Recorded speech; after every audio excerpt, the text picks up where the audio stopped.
Vous écoutez La Ligne de Crête, le podcast du Explore Alpes Festival, le festival de montagne qui se déroule chaque année à la Toussaint en Savoie.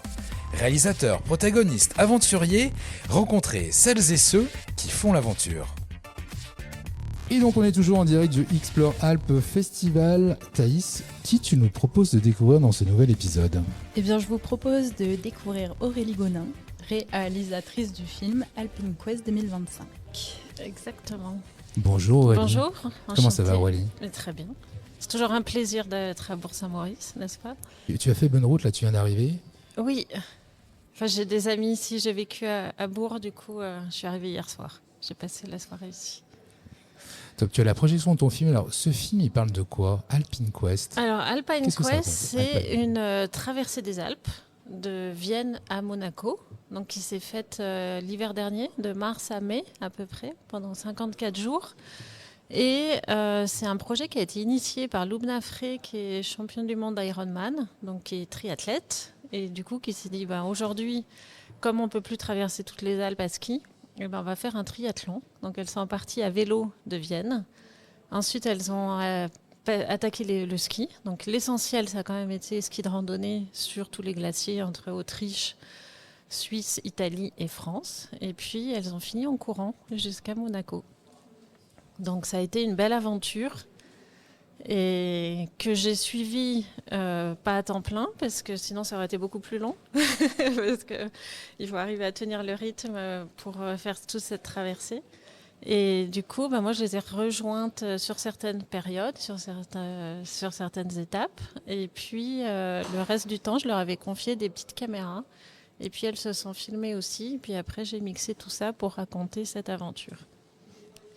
Et puis, au-delà en fait de l'aventure sportive, et puis bien évidemment de l'aventure humaine, parce que pour elles, ça a été très fort de vivre tout ça ensemble pendant toutes ces journées.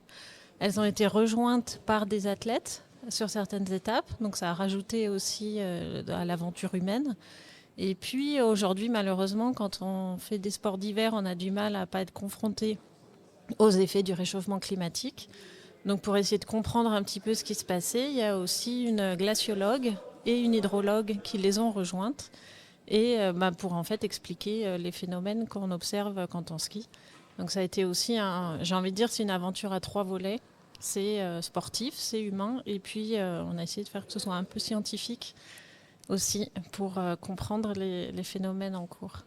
Mais alors justement, quand on veut faire un film comme ça qui reprend ces 3 aspects, le côté scientifique, le côté humain et le côté sportif, comment on se prépare, quelle histoire on va raconter en fait. Nous, ce qui nous intéresse, c'est les histoires, les rencontres. C'est comment tu brodes une histoire entre tout ça. Oui, c'est des gens qui vont faire. Déjà, juste, il faut le faire. Pardon, là, je prends les 60 chiffres. 60 jours quand même. 60 jours à vélo, à ski à pied sur 1600 km, 70 000 mètres de dénivelé positif. C'est énorme, c'est absolument considérable. Et j'ai envie de dire, d'un point de vue narration, pour moi, c'était assez facile finalement par rapport à d'autres histoires, parce que c'est une quête. En fait, on cherche à aller d'un point A à un point B. Et puis, on se doute qu'il y a tout un tas de péripéties, que les choses ne se passent pas de manière très fluide. C'est jamais facile pour différentes raisons. Donc pour moi, d'un point de vue histoire, c'était assez facile finalement, parce que on sait quel est le but. On espère que les gens vont atteindre leur but. Et puis à chaque fois, c'est des montées et des descentes parce que là, tout se passe bien, c'est magique. Et puis là, il y a une grosse galère. Il y a la neige ou la météo qui part en... Ou plein de choses, ouais. Et du coup, d'un point de vue histoire, j'ai envie de dire, garder avoir un fil conducteur et puis avoir du suspense, ça, c'était assez facile. Après, intégrer la partie scientifique sans que ce soit barbant. Parce que dès qu'on mentionne le réchauffement climatique, tout le monde s'en va. En fait, personne n'a envie d'en entendre parler. Donc, il fallait arriver à le faire de manière assez subtile pour qu'on donne quand même quelques infos, mais sans que ce soit chiant, en fait. Et puis après, le côté humain, moi, je trouve que c'est ce qui est intéressant. Je veux dire, ça fait des années que je filme du sport et on ne filme pas des pantins qui font tout un tas de choses. On filme des humains qui vivent des choses fortes et c'est ça qui est intéressant, je trouve. Tu nous parles de quête là, mais alors la quête du point A au point B, qu'est-ce qu'elles ont découvert pendant cette aventure sur elles, sur le monde et sur la faune, la flore, sur leur capacité à ne pas abandonner.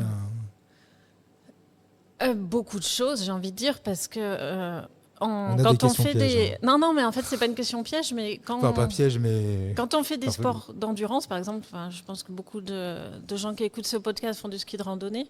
En fait, c'est beaucoup de l'introspection parce qu'on ne parle pas tout le temps. En fait, on est beaucoup dans notre tête à réfléchir. Et ce qu'elles ont dit, en fait, c'est qu'elles ont l'impression d'avoir plus avancé, plus mentalement que physiquement, finalement. Même si elles ont traversé les Alpes. Et honnêtement, quand on est à un sommet, et puis quand on voit la chaîne d'un côté à l'autre, on se dit waouh, mais c'est complètement dingue en fait de se dire qu'on va aller d'une montagne à l'autre comme ça, en traversant tous ces pays. Et donc, même si elles ont beaucoup avancé physiquement, elles se disaient que mentalement, elles ont l'impression d'avoir beaucoup évolué. Et de se dire, en fait, on peut vivre avec rien, parce que tout ce qu'on a, c'est dans notre sac à dos. Donc tout le reste, au final, est-ce que c'est pas du superflu? De se vivre, de se dire aussi le retour à la civilisation, à toutes les injonctions de la société, de tout ce qu'il faut faire, elle l'appréhendait beaucoup, en fait, ça a été dur. Et ça fait du coup se poser pas mal de questions sur notre vie quotidienne. Mais c'est ça. Antoine, on parlait de Coexistencia tout à l'heure, un des films qui a reçu le prix Nature Environnement, le film qui a reçu le prix Nature Environnement, qui part tout seul pendant 5 mois avec son vélo, son barda, qui rencontre plein de gens, qui revient 5 mois en voilier. Quand il arrive, alors je ne sais plus de quelle région il est, c'est pas en Bretagne, qui retourne dans sa vie de tous les jours, ça doit faire aussi des chocs en fait, de passer. Ça a duré combien de temps? On a dit 60 jours. 60 jours, ça commence à faire une belle aventure. Puis c'est une vraie coupure parce qu'en fait, alors évidemment, des fois, elle redescendait dans des stations ou dans des villages, ne serait-ce que pour pouvoir prendre une douche et faire sa lessive. Les choses basiques, mais qu'on a besoin de faire évidemment aussi sur 2 mois. Mais c'est pas la même chose que d'arriver vraiment en ville. Quand on est arrivé à Monaco, on voyait un peu leur visage qui se décomposait en fait, de se retrouver dans cet environnement ultra urbain. Voici une voiture, voici une route.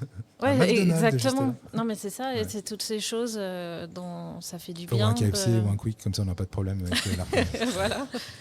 Mais c'est des choses, en fait, on se rend compte que quand on se met de côté, ça nous manque pas, en fait. Et au contraire, on se sent peut-être plutôt mieux quand on est un peu éloigné de tout ça.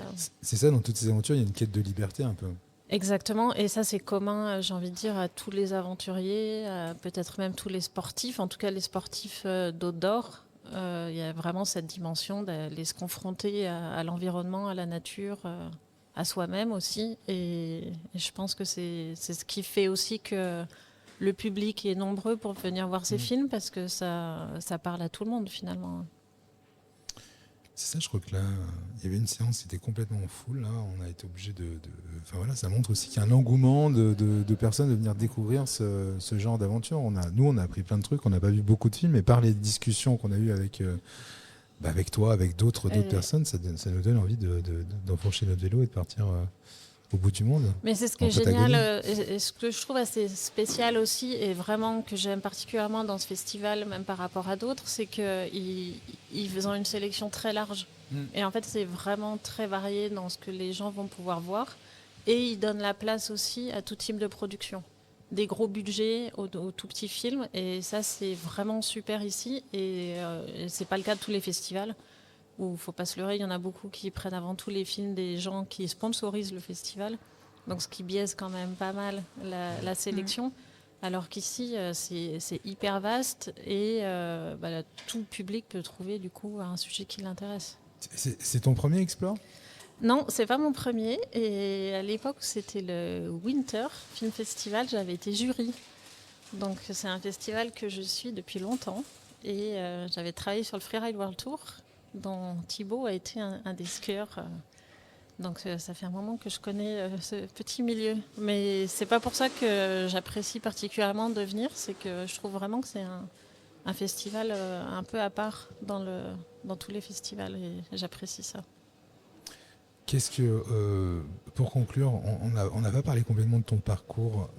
Comment t'as toujours fait des films comme ça, ou Alors j'ai toujours voulu travailler dans ce monde-là. J'ai commencé très tôt à faire de l'image, et j'ai démarré en fiction. Ensuite j'ai travaillé dans le journalisme, et ça fait 12-15 ans que je suis vraiment dans le sport, et beaucoup les sports de montagne. Mais pas que, en fait je travaille beaucoup dans les événements Donc, je parlais du Freeride World Tour, ça a été une grosse étape de ma vie, mais maintenant je travaille sur tout ce qui est Jeux Olympiques, Coupe du Monde de foot, ces gros événements. Mais à côté, ma préférence reste à tous les sports outdoor, donc tout ce qui est en montagne, que ce soit ski, snowboard, alpinisme, escalade, etc. Donc c'est varié. Eh ben, écoute, super. Ce film, on peut le voir où? C'est un peu notre question, parce que nous, on a découvert qu'il y avait des partenaires, des plateformes comme de type Netflix, Uptrack, qui sont ce genre de plateformes qui fournissent, Oui. qui donnent la possibilité à des gens de suivre vos aventures. Exactement. Et alors, il y a une prochaine projection de l'Explore Tour qui va avoir lieu à Annecy le 14 novembre. Ensuite, il y a une grande soirée conférence avec toute l'équipe du film au Millennium à côté de Lausanne le 25 novembre. Et ensuite, il va y avoir des diffusions télé que je ne peux pas encore annoncer et des diffusions sur différentes plateformes. Mais un certain tu peux pas annoncer la chaîne ou la date? La Les date, deux. ce sera... Non, mais je plaisante. mais oui. Mais on le saura, mais si on veut le savoir, on te suit sur les réseaux sociaux. Exactement, ou même la page Alpine Quest sur Instagram qui donnera toutes ces infos. Et ben top, merci beaucoup. Est-ce que tu Merci as quelque chose à rajouter sur cette fin de non, d'échange? profitez bien du festival. Eh ben merci beaucoup Aurélie. Merci à vous.